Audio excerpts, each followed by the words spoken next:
Welcome to the Interstellar Sleep Archives. I am the archivist, an individual with a name of no importance, a quiet traveler gathering bedtime stories from distant species, cultures, and civilizations across the galaxy, in order to understand the hearts of those who dwell among the stars. Every culture teaches its children what matters most, through stories told before sleep.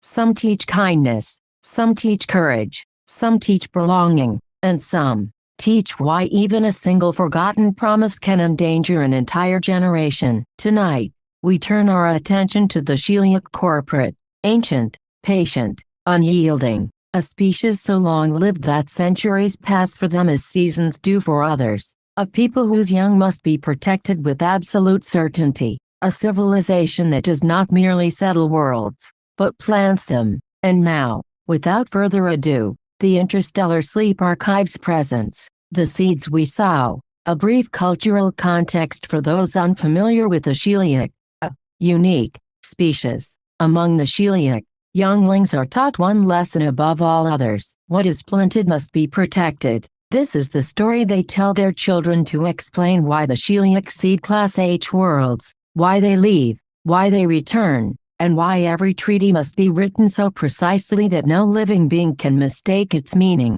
The Federation would one day learn this lesson the difficult way in the Treaty of Armans, a document so complex it required 372 legal experts to draft, and through which several Class H worlds were formally ceded to the Sheliak. But the reason began long before the treaty, long before humans, long before the word infestation. Long ago, beneath the amber light of a distant H-class world, the Sheliak lowered their first seed. It was not a seed as humans understand it, no flower, no tree, no simple thing. This was a brood seed, a living crystalline matrix, placed deep beneath the planet's surface. Over centuries, it would grow silently through the soil and stone, weaving luminous roots through the mantle, adjusting the atmosphere, stabilizing radiation, and preparing the world for the return of the Sheliak young. For the Sheliak do not raise their offspring immediately upon planting.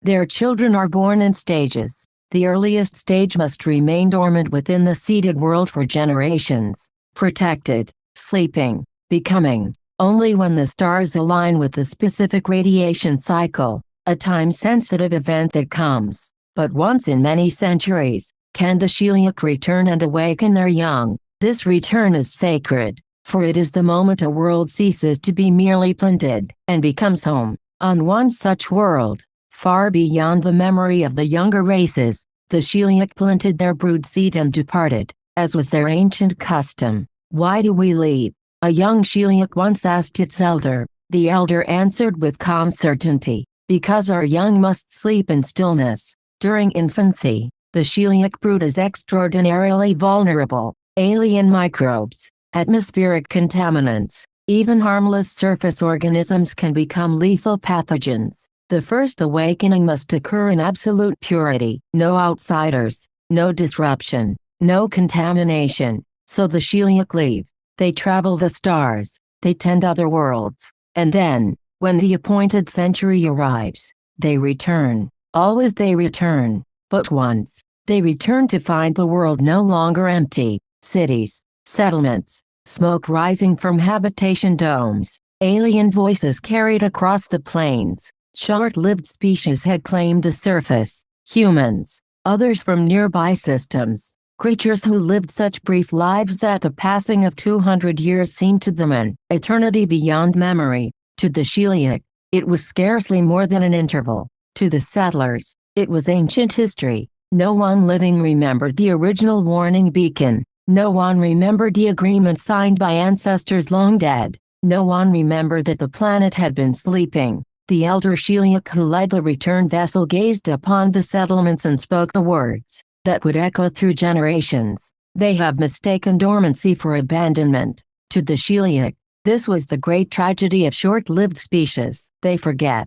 They die too quickly. Promises vanish with them. Treaties become dust. And worlds that were merely resting are mistaken for empty land. This is why the Sheliak came to view humans and other Alpha Quadrant species as infestations upon their seated worlds. not always from malice, but from dangerous forgetfulness. The elder scanned the brood beneath the surface. The reading chilled even the most disciplined among them. The young were nearing first awakening, and surface contamination had already begun to seep downward. Foreign pathogens, surface bacteria, microscopic lifeforms harmless to settlers, but fatal to the Sheliak young. There was no time. The settlers had to be removed, not for conquest, not for cruelty, but because the brood would die if exposed. And so the Sheliak did what they believed necessary. They eradicated all non-Sheliak life from the surface. The brood survived.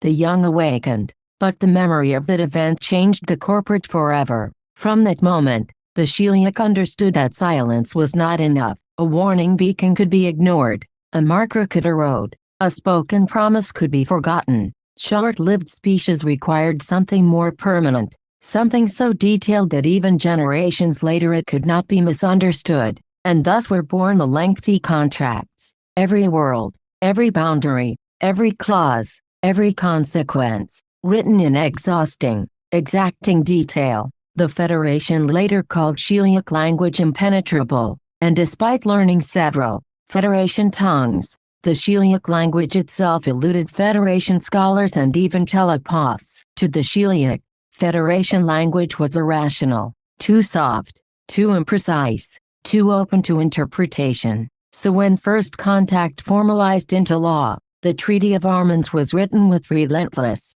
complexity, ceding several Class H worlds to the Sheliak Corporate, because ambiguity kills, because forgotten promises endanger the young, because every clause is, in truth, a shield.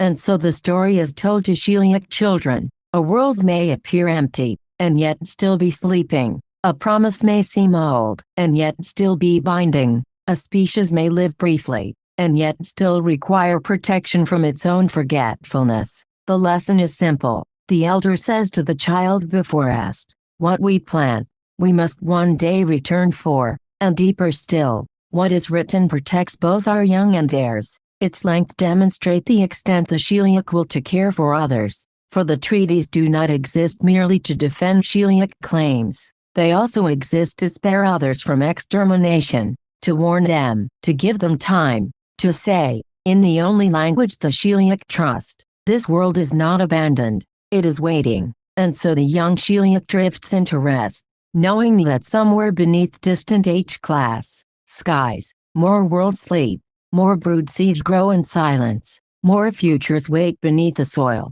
And one day, when the century turns, the corporate will return, as they always do. Did you enjoy this bedtime story? If so, consider liking the video and subscribing to the archive. It helps ensure that more stories like this continue to reach you. If not, tune in again tomorrow. The Interstellar Sleep Archives contains many more tales. Tomorrow's tale may intrigue, fascinate, or simply lull you to sleep.